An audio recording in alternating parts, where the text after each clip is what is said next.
Hello students, once again welcome back to my YouTube channel Chemistry Adda. So today I am going to start a new chapter, that is the hydrogen chapter number 9. Okay, so in this chapter we will learn about the topic that is based on hydrogen, its preparation, property, commercial production of dihydrogen, laboratory property. So in short I'll tell you some of the properties of hydrogen in this chapter. Okay, so first of all, let us begin with the topic that is 9.3. I'll start 9.3 topic of your uh, this chapter. So in this chapter we have learned about what preparation of dihydrogen, that is 9.3 topic. Okay, so let us start a preparation of dihydrogen, that is preparation of dihydrogen. You know about what is dihydrogen, that means what, H2, and in detail we have learned about its preparation. So what is the meaning of dihydrogen? That means H2, normally what we say, H2, clear? So there are in this preparation I'll tell you some of the methods how to prepare what, dihydrogen. Okay, so there are only some of the methods that preparing the dihydrogen from metal also and metal hydride also. And you know about the what is metal.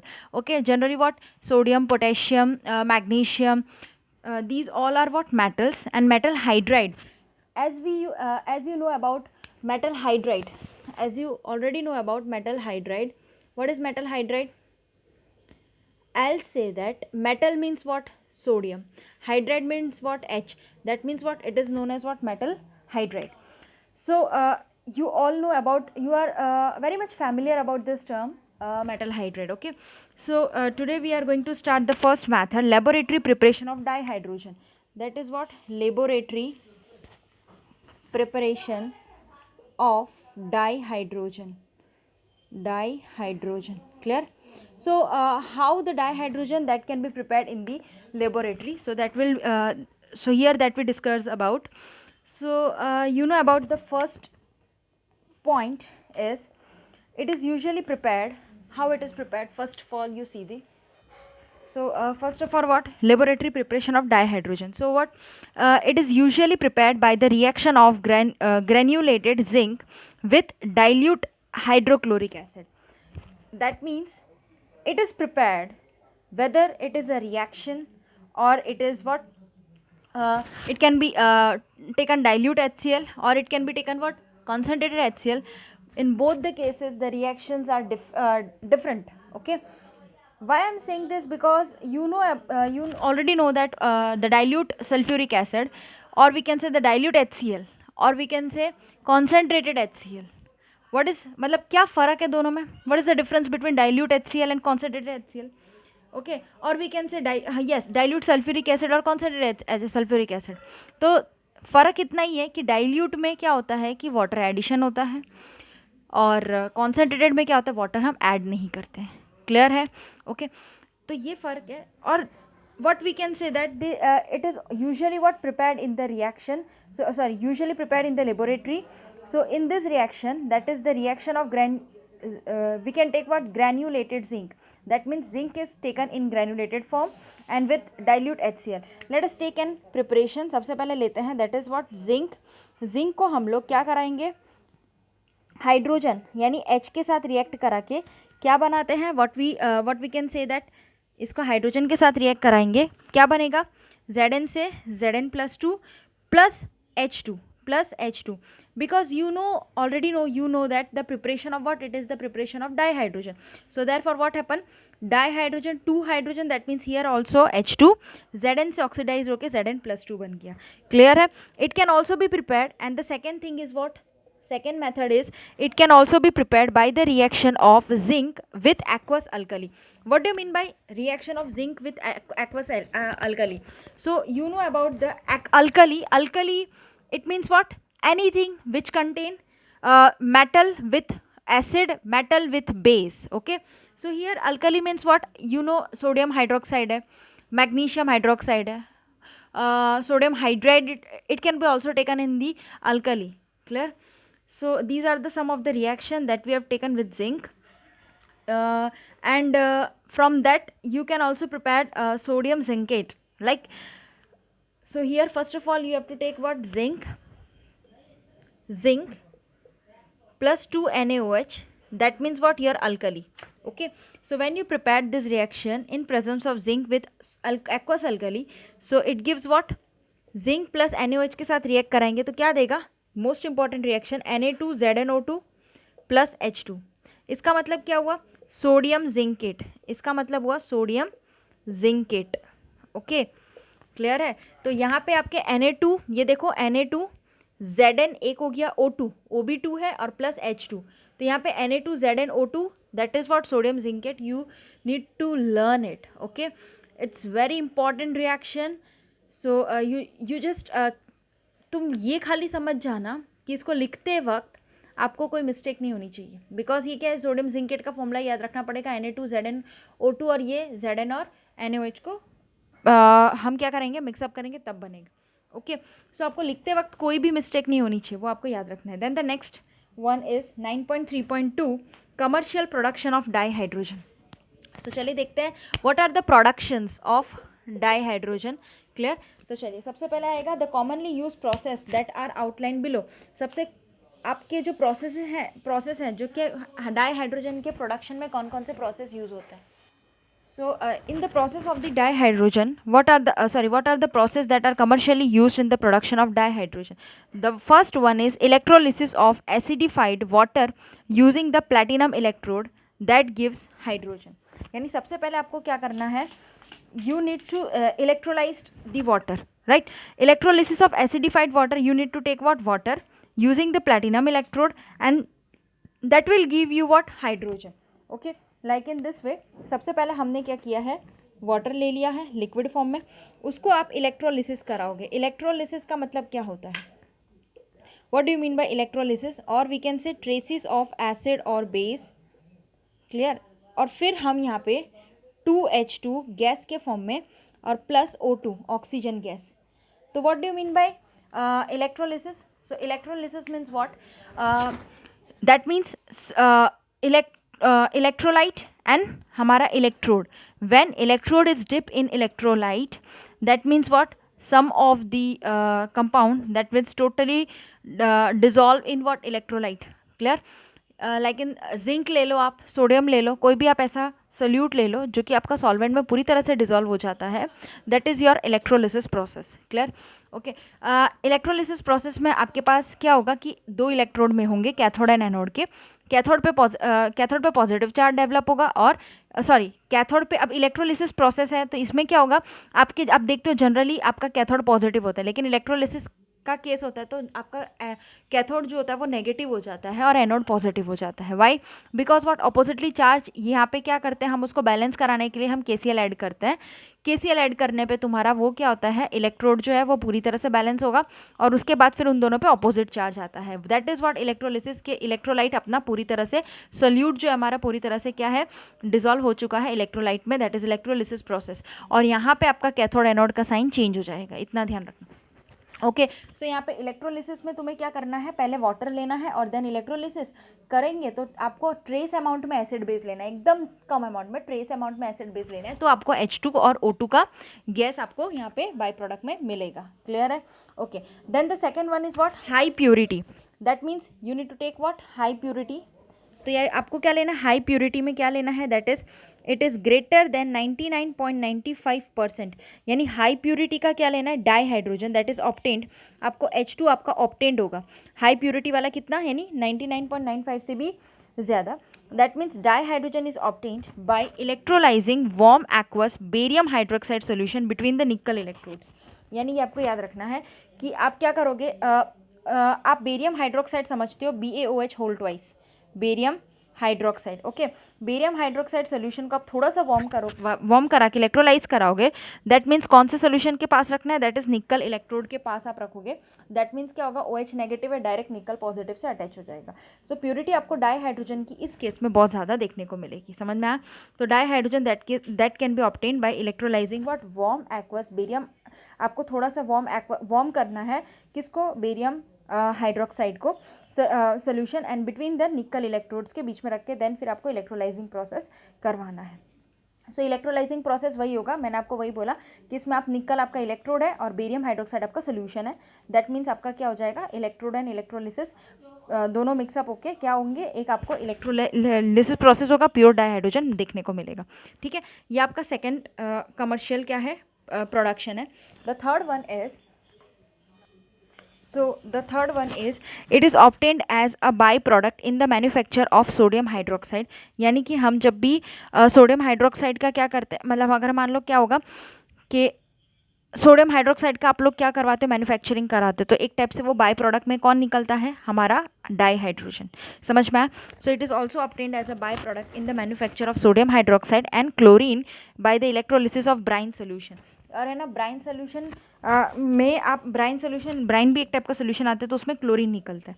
ठीक है, वो भी मैं आपको अभी बताऊंगी. During the electrolysis के time पे रिएक्शन कुछ होती है एनोड पे और कैथोड पे, वो आप ज़रा देखो.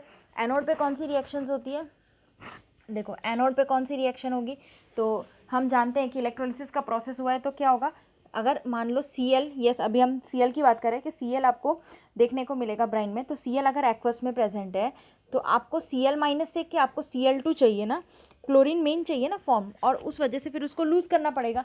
तो जब भी मान लो कि हमारे पास एनाइन से प्योर क्लोरीन मिल रहा है, दैट इज Cl2 मिल रहा है, तो उसमें आपको 2 इलेक्ट्रॉन लूज़ करा के ये रिएक्शन एनोड पे करवानी है. अब कैथोड पे कौन सी रिएक्शन आएगी, यस ऑफ कोर्स, तो यस कैथोड पे कौन सी इक्वेशन आएगी, दैट इज़ व्हाट, वाटर. हमारे पास हमने क्या लिया था, वाटर लिया था, और उसको फिर हमने 2 इलेक्ट्रॉन गेन करा के H2 डाई हाइड्रोजन में कन्वर्जन कराया, और फिर आपका OH माइनस जो है वो बेस निकल जाएगा. ठीक है, ये समझ में आ रहा है. यानी कि आपके पास वाटर है, उसने 2 इलेक्ट्रॉन को क्या किया, गेन किया, एक्सेप्ट किया, एंड देन वो क्या बन गया, H2 बन गया, और OH माइनस आपका निकल गया है. ठीक है, अब ओवरऑल रिएक्शन अगर हम देखें, अगर मैं ओवरऑल रिएक्शन की बात करती हूँ, तो दैट मीन्स व्हाट, एडिशन होगा. अच्छा, ओवरऑल रिएक्शन में क्या है हमारे पास, क्योंकि हमने तो 2 चीज़ें हमें पता है कि हमने यहाँ पे 2 रिएक्शन लिखी है, यानी कि हमारे पास सोडियम क्लोराइड, यानी कि ऐसा हम बता सकते हैं ना, 2Na प्लस एक्वस में प्लस 2Cl माइनस एक्वस में और प्लस 2 टाइम वाटर. ओके, ये जो हमारा रिएक्शन है ये लिक्विड में आएगा. यस क्लियर, ये 2 एक्वस में, एक लिक्विड में प्रेजेंट है. अब 2Na plus Cl minus NaCl मिलता है और 2 टाइम वाटर है. ओके, अब हमारे पास Cl2 की गैस की बात कर रहे थे, तो यहाँ पे Cl2 आएगा, गैस फॉर्म में प्रेजेंट है. ओके, एंड देन फिर H2 आएगा, ये भी गैस फॉर्म में, और देन फिर 2Na प्लस एक्वस में और प्लस 2OH माइनस, ये किस में प्रेजेंट होगा, लिक्विड में. ओके, दैट मीन्स व्हाट, यहाँ पे क्या समझ में आ रहा है आपको कि यहाँ पे हम इसको टोटल रिएक्शन दे रहे हैं. तो देख सकते हो आप ClH2Na. ओके, है ना, समझ में आ रहा है, ClH2Na, ये रहा हमारे पास NaClH2, NaH2Cl2, वो ऑलरेडी है हमारे पास. और उसके बाद क्या बोला है, प्लस 2OH माइनस, तो ये रहा 2OH माइनस, यहीं से ले लेंगे, तो ये रहा हमारे पास 2OH माइनस, वो इसी रिएक्शन से होकर आया हुआ है, इस वजह से एरो आपको ऐसे गिवन है ना, ये रहा आपका.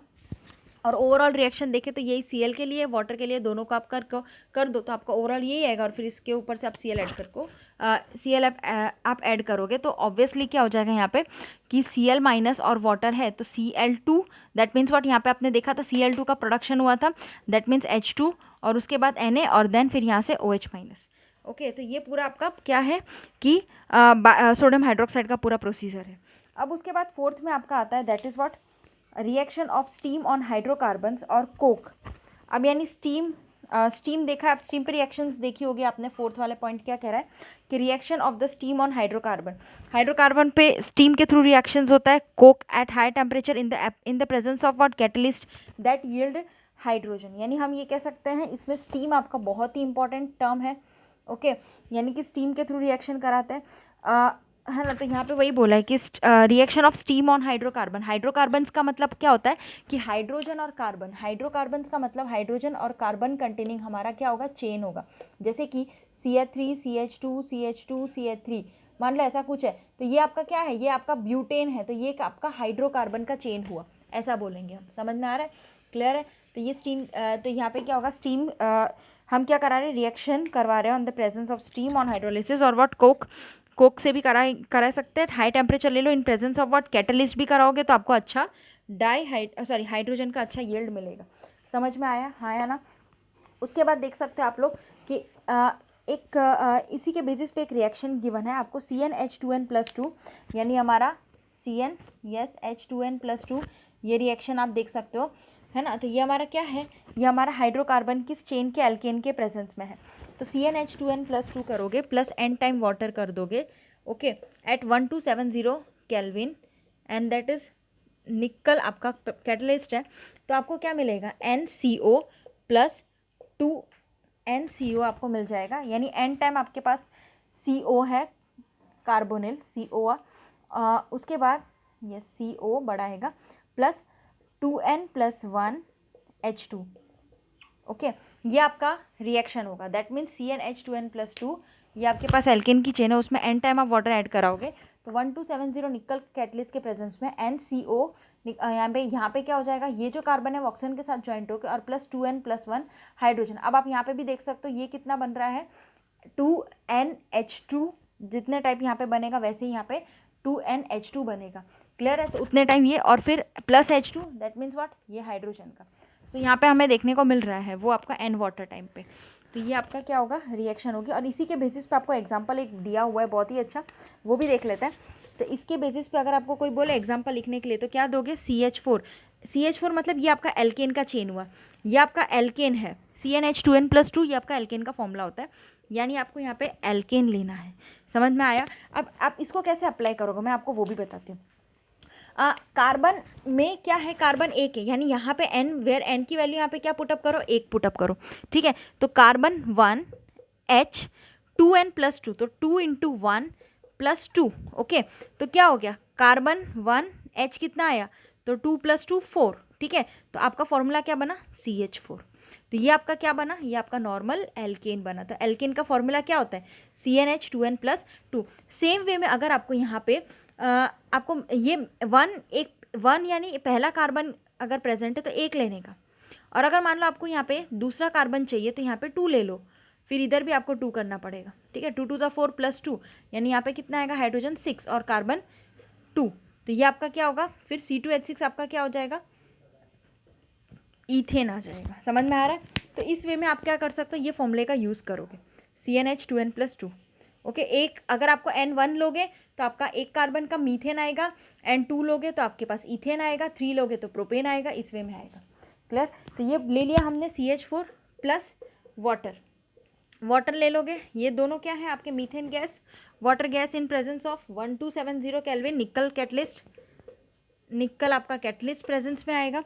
और इसके साथ साथ आपके पास CO, यस, ये कार्बन ऑक्सीजन के साथ जुड़ के क्या बनाएगा, CO बना लेगा, और प्लस 3 टाइम्स हाइड्रोजन जो है वो आपका गैस एज एन बाहर निकल जाएगा। समझ में आ रहा है, CO, और यहाँ पे क्या है, 3 टाइम्स हाइड्रोजन। आप देख सकते हो यहाँ पे हाइड्रोजन 4 और यहाँ पे 2, टोटल कितने, 6। तो आपको यहाँ पे 3 टाइम्स हाइड्रोजन एडअप कराना पड़ेगा, तो अब दोनों साइड बैलेंस रिएक्शन होगी, ओके। समझ में आ रहा है, क्लियर। तो यही है, यानी यहाँ पे जो आपका जो प्रोडक्ट आया था CO और H2 जो आया था उसी को हम लोग क्या बोलते हैं, वाटर गैस। अभी जो आपने देखा था CO and H2 जो आपने देखा था उसी को हम लोग क्या बोलते हैं, वाटर गैस। इसको हम कहते हैं वाटर गैस कहते हैं, क्लियर हो रहा है, ओके, यस। अब उसके बाद आप देखोगे ये जो मिक्सचर था CO और H2 का, that is used for the synthesis of methanol and a number of hydrocarbons. मतलब ये जो दोनों मिक्सचर हैं हमारे पास, ये किस लिए यूज़ होता है, for the synthesis of methanol, methanol के सिंथेसिस के लिए। यानी कि हम मीथेनॉल में क्या कर सकते हैं, मीथेनॉल का स्ट्रक्चर भी आपको पता होगा, ठीक है ना, यानी एक कार्बन कंटेनिंग अल्कोहल। समझ में आ रहा है ना। तो यहाँ पे हम क्या ले सकते हैं, मीथेनॉल ले सकते हैं, that means CH3OH, clear, that is what methanol, एक carbon containing OH। Methanol all में आपके पास हाइड्रोक्सिल OH ग्रुप लगेगा, अल्कोहल ऑल अल्कोहल का OH फंक्शनल ग्रुप, और इसमें के पीछे ऑल लगता है सफिक्स में, तो ये मीथेनॉल का स्ट्रक्चर होता है। तो सिंथेसिस आप करोगे तो उसमें CO and H2 आएगा, तो यहाँ पे that is use for the synthesis of methanol and a number of hydrocarbons में भी यूज़ किया जाता है, and it is also known as synthesis gas. यानी इसमें हम नंबर ऑफ हाइड्रोकार्बन्स में भी देखेंगे, हाइड्रोकार्बन्स में भी देखेंगे इसका यूज़। और इसको एक नाम है दैट इज बोलते हैं, जिसको हम कहते हैं synthesis, and it is also known as synthesis gas. और इसको अगर मैं शॉर्ट फॉर्म में बोलूँ तो याद रखना, बहुत ही इम्पॉर्टेंट नाम आ रहा है, that is what, syngas. इसको हम क्या कहते हैं, साइन गैस। ये 1 मार्क में पक्का पूछते हैं, कन्फर्म पूछा जाता है कि साइन गैस किसे कहते हैं, तो उसी को साइन गैस कहते हैं। ठीक है, nowadays syngas that is produced from the sewage, sewage से इसको कैसे प्रोड्यूस करा जाता है, सीवेज से, है ना। फिर सॉ डस्ट ले लो, उससे भी आपको प्रोड्यूस करा सकते हैं, स्क्रैप वुड, लकड़ियों से, ठीक है। फिर उसके बाद फिर न्यूज़पेपर से भी, यस, न्यूज़पेपर्स ले लो, यानी ये सब जो चीज़ें हैं उनसे आपको ये साइन गैस को आपको देखने को मिलेगा। और ये जो प्रोडक्शन है, ये जो प्रोसेस है साइन गैस का, कोल से, और उसी को हम क्या बोलते हैं, कोल गैसिफिकेशन।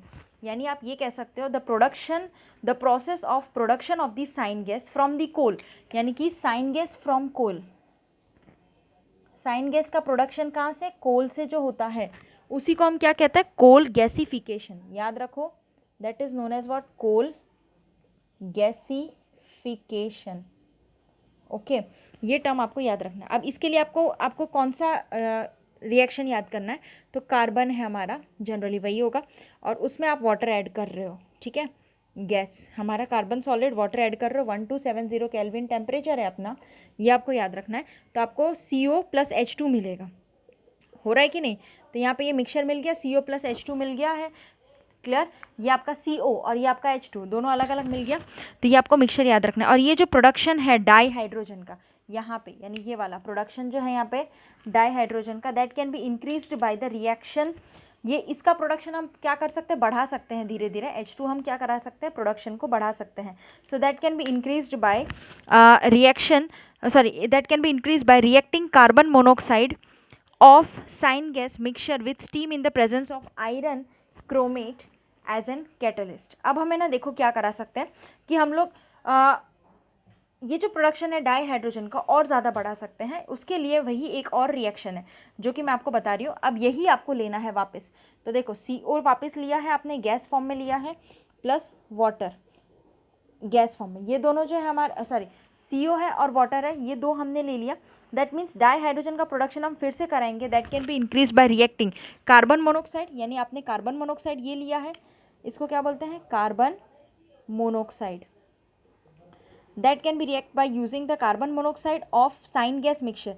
ये साइन गैस मिक्सचर का कार्बन मोनोऑक्साइड आपने ले लिया, ठीक है, with steam in presence of the iron chromate as an catalyst. यानी उसके प्रेजेंस में, आयरन क्रोमेट के प्रेजेंस में हम लोग कैटलिस्ट एज एन लेंगे और फिर हम प्रोडक्ट करेंगे। यानी H2O ले लिया, फिर इन प्रेजेंस ऑफ, देखो लिखा भी हुआ है 673 केल्विन टेम्परेचर है, आपके पास कैटलिस्ट एज एन आयरन है, ओके, वो आप लिख सकते हो।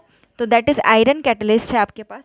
उससे आप लोग क्या, कार्बन डाइऑक्साइड प्लस H2, यानी ये हमारा रिएक्शन हो गया, CO2 यहाँ से, और ये एक H2 अकेला निकल के बाहर आ गया। तो that is what di hydrogen की प्रिपरेशन यही हो गई, क्लियर है। अब इसे ही हम लोग क्या कहते हैं, अभी मैं आपको बताती हूँ। ये सारे मेथड जो है प्रिपरेशन की वो आपको अच्छे से लर्न कर लेना है, जो कि एग्जाम पॉइंट ऑफ व्यू से बहुत ही इंपॉर्टेंट है।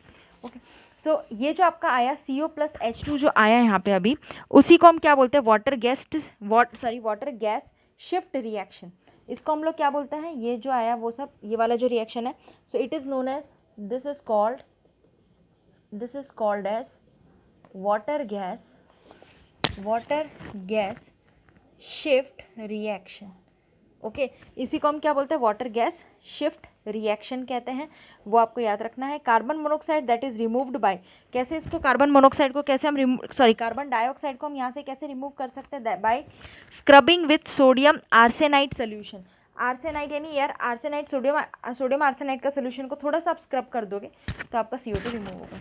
और इस प्रेजेंटली आप देखो तो 77% में इंडस्ट्री में देखोगे तो डाई हाइड्रोजन आपको प्रोड्यूस्ड कहाँ से आता है, वो पेट्रोकेमिकल्स में, पेट्रोलियम से, पेट्रोकेमिकल्स से आपका 77% इंडस्ट्री में डाई हाइड्रोजन का प्रोडक्शन होता है। 18% आपका कोल से, 4% आपका इलेक्ट्रोलिसिस, देखो यहाँ पे लिखा हुआ है, वो आपको याद रखना है कि कितने कितने परसेंट है। तो दैट मीन्स 77% आपका H2 का प्रोडक्शन होता है फ्रॉम दी पेट्रोकेमिकल्स, एंड 18% होता है फ्रॉम कोल, कोयले से 18% आपका कहाँ से होता है, from coal. 4% from the electrolysis of aqua solution, आप 4% आप इलेक्ट्रोलिसिस करा दो तब होगा ऑफ एक्वा सोल्यूशन। उससे 4%, 1% फ्रॉम द अदर सोर्सेज, 1% ऐसा है जो कि दूसरे सोर्सेज से प्रेजेंट होगा हमें डाईहाइड्रोजन। क्लियर है? तो ये टॉपिक मैंने आपका 9.3 प्रिपरेशन ऑफ डाईहाइड्रोजन पूरा कंप्लीट करा दिया है। आप इसे अच्छे से पढ़ना है, आपको लर्न भी कर लेना है। कोई भी प्रॉब्लम डाउट हो तो आप मुझसे पूछ सकते हो। Thank you so much students.